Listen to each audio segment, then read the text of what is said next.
for tuning in to TTV. I'm your host, Toya, and today is Wonderful Wednesday. It's also day 3 on my cleanse.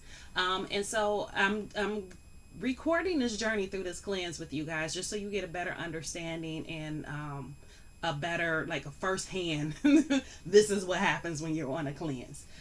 So like I said, today is day 3 of the cleanse.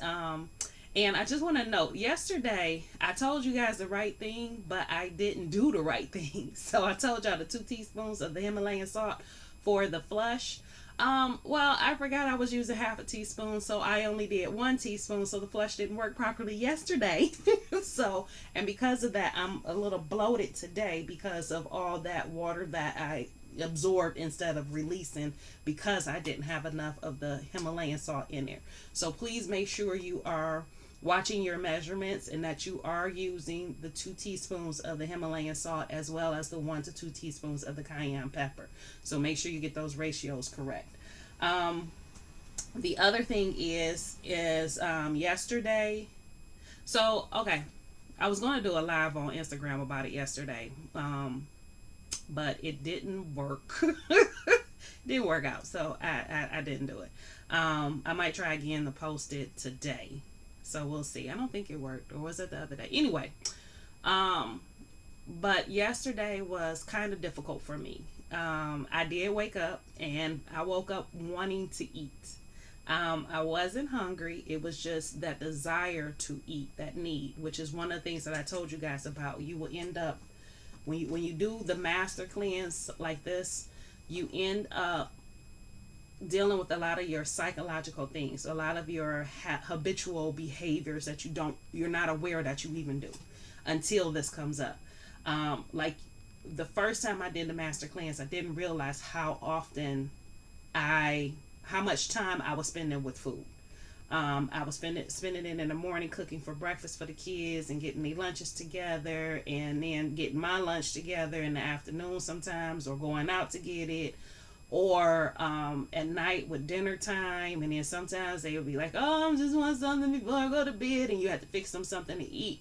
And it takes time to do all that cooking. It takes time to do all that prep work. And that was one of the things I noticed when I first did it, was how much time I had because of the fact I wasn't dealing with the food. So like Monday, the first day, I cleaned my whole house. Tuesday, I did a lot of Tuesday, which was yesterday. I did do some moping around because of the fact that I learned for myself. I learned that when I have to deal with something that I find stressful or something that I don't fully understand, then that's when that hesitation, that's when that procrastination, the self-sabotage, all that stuff starts to play a role in my day because of the fact that I don't want to do this. And I find that for me, that when it's something I don't want to do, I look for comfort in something I enjoy. And so instead of doing this, oh, well, you know what? I haven't had breakfast. Oh, wait, I was going to make beans. Let me go put the beans in the Instapot so that can be ready. Let me go do this, Let me find this recipe that, I have never tried that looks exciting. So I turn to food when I don't want to do something. So I look for that comfort in another way, and that other way is food. And so I go do something related to food. Even if it ain't for me, it's still with the food, so I go do it. And so yesterday was one of those times where I was apprehensive, or I don't want to say apprehensive, but I didn't want to do what it was I was supposed to do yesterday. And so the craving and the needing to eat something was very powerful yesterday. I didn't fall into it. I didn't eat anything, but it was there. And that's what I mean. Like when I say that you'll go through something psychological, I wasn't hungry. The only time I got hungry is when I wasn't drinking. And that was it. And I drank some and I'm not hungry no more. So, and I'm looking over here because this is where I got my drink over here. But, yeah, I would go, it was because I wasn't drinking. So I was hungry. I drank, I wasn't hungry. And then, I went on and pushed through and did what it was I was supposed to do. And next thing I know, the day was over, and here we are on day 3. And I wake up and I'm okay. I don't have that need to eat today. Now, will that happen for you? No. The first time I did this, man, oh man, them first 3 days, because it took 3 days for me to get past and move past that desire or need, the psychological need to just chew on something.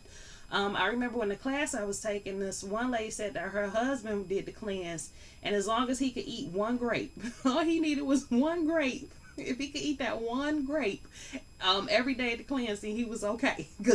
Because the need and that powerful craving and need to chew on something is very strong, and it's a psychological thing. So once you can get past the psychology of it, you kind of break those chains, and it releases you to let go. Another thing that I'm doing as well that I wanted to mention is I'm doing a foot detox. So I have a ionizer for the foot detox. So I've been doing that every night. Tonight I'm going to do my sacred bath. In addition to that, I'm also going to do an enema. I know people cringe when you say enema, because I used to do that too, until I learned that enemas go back to ancient times, okay, that they used to do them. And the reason is it helps to clean your bowels out and clear your bowels. So especially if you are a meat eater, what happens is you have that meat sitting in your intestines from anywhere to 2 to 3 days to 2 or 3 weeks. Okay, depending on how big you are, and depending on how backed up or how impacted or constipated you are. And that food is just sitting in your intestines rotting. So to do the enema, it pulls the stuff out of there.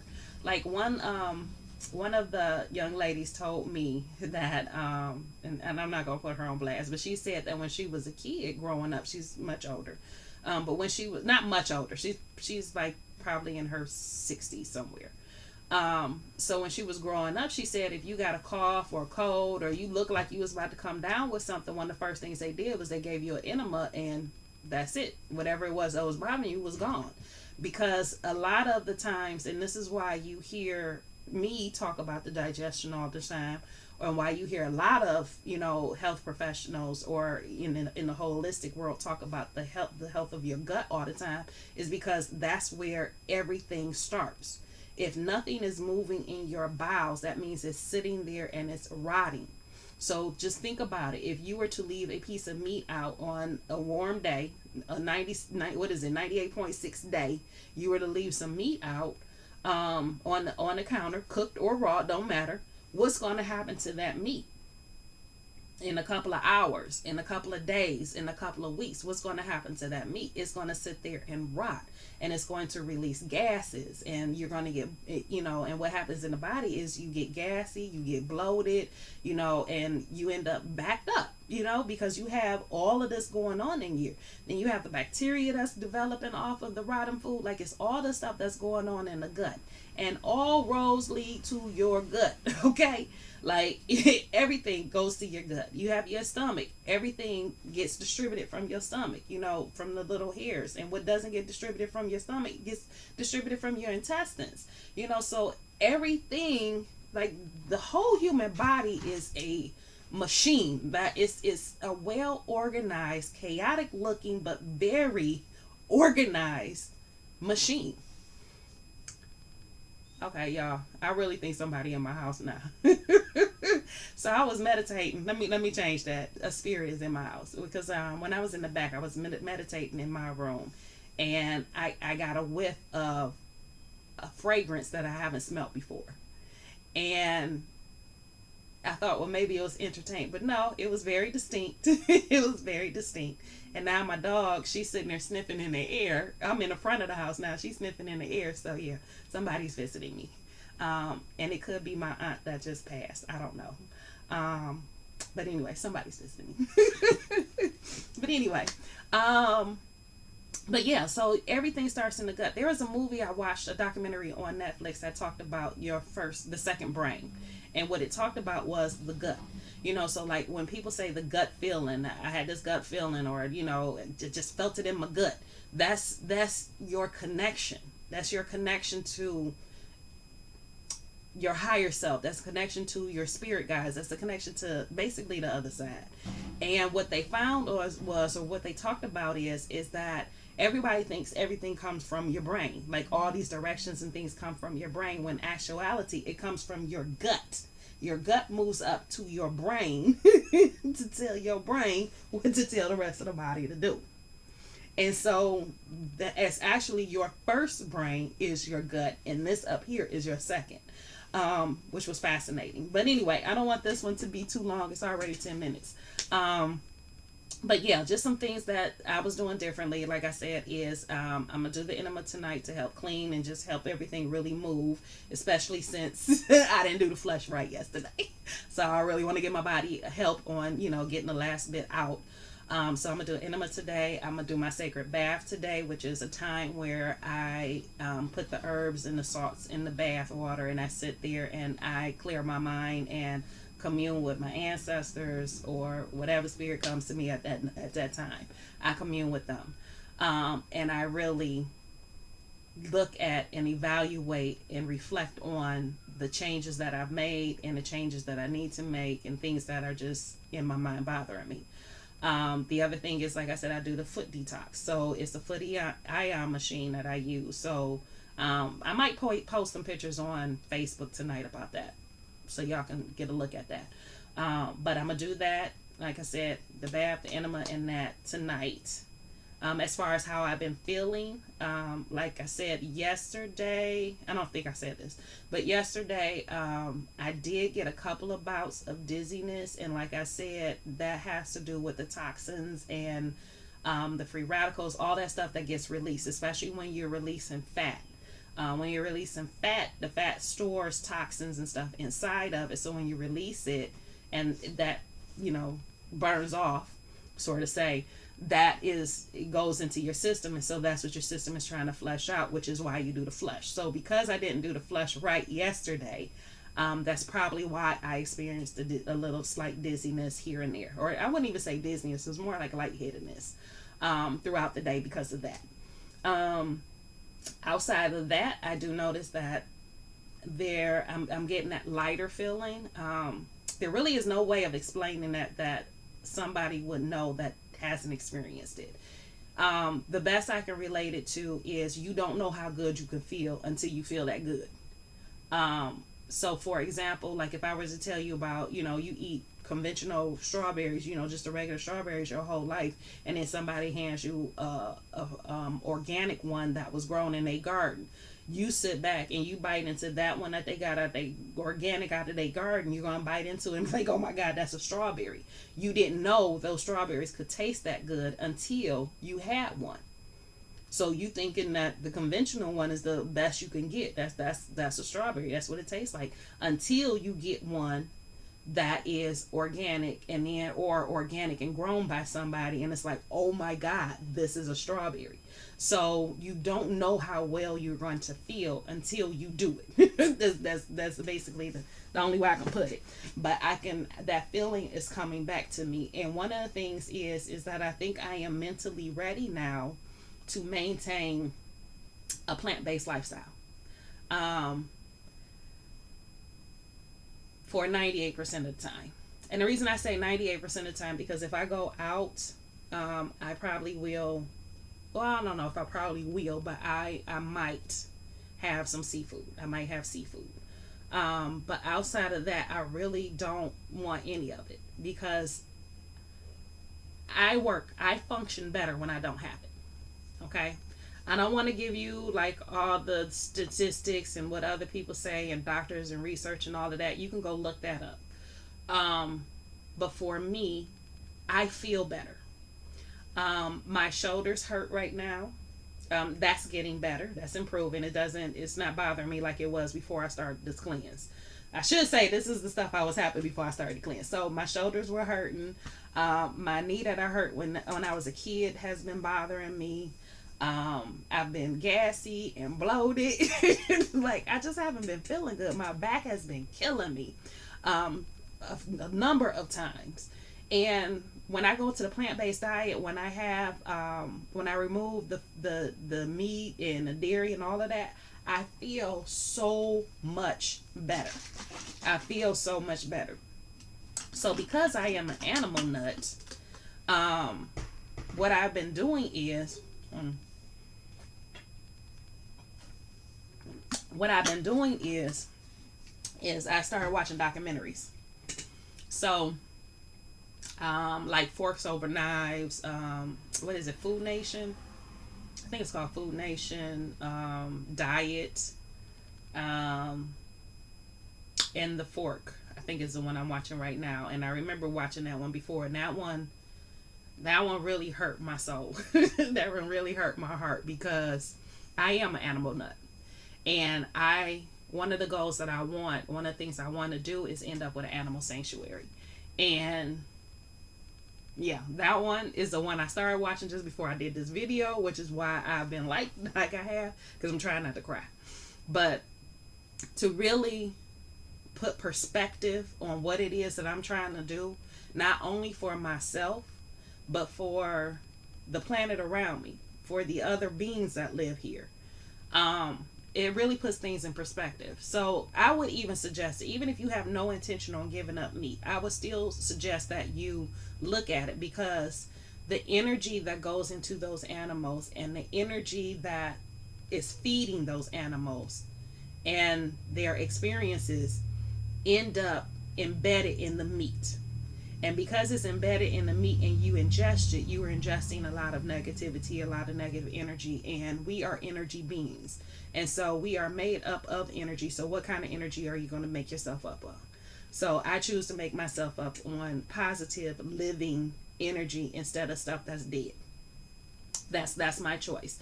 Now, and like I said, I probably still will have seafood every once in a while if I go out to dinner or something like that. I may not. I find that the vegetable dishes have way more flavor than the meat does. A lot more flavor. It's just you have certain things that you're going to get out of the meat. Like for a steak, for example, that fatty part of the steak, when mingled with the meat, that marble part of it, that there's no duplication on that. You can't get that anywhere else. Okay, that's why steak would get me sometimes. Um, and then as far as chicken, you can duplicate that. Oyster mushrooms taste like, you can season that up to be like chicken skin. Then you have jackfruit, which you can make any chicken dish out of with jackfruit. So, and jackfruit and rice paper, you're set. You can replace chicken like that. Fish, for those people who eat soy, they say that they have replaced fish with the soy. I haven't. None of that works for me. But there are things that I can have that will substitute it enough for me that I don't have to have it, like banana leaves, banana blossoms. That's what it is. So there's certain things that you can do to kind of mimic. Don't ever think it's going to replace, but it can mimic what you got out of certain things. So I can use banana blossoms to mimic eating fish. Is it going to taste like fish? No. But I can mimic fish with it. I can mimic a burger. I can mimic some chicken. I can't mimic no steak. That's just get that up. You can even mimic traditional pizza and still taste good and have a lot of flavor. So, yeah, I need to stop this because it's already 18 minutes. Did I hit all my points? I want to tell y'all how I feel. I want to talk about the bowels and what I have been doing. Yep, I talked about all of that. So, in essence, you free up sometimes doing this cleanse. And cleansing should do that. It should free up some of your time, and you should use that time to really reflect on the goals and things that you want in your life, where you've been in your life, some things that you need changed, the psychological aspect of it, all of that. In addition to trying to release weight. And I say release weight because if you lose something, you look for it. So you don't want to lose weight because you're going to look for it. So you want to release it. And then I pick it up.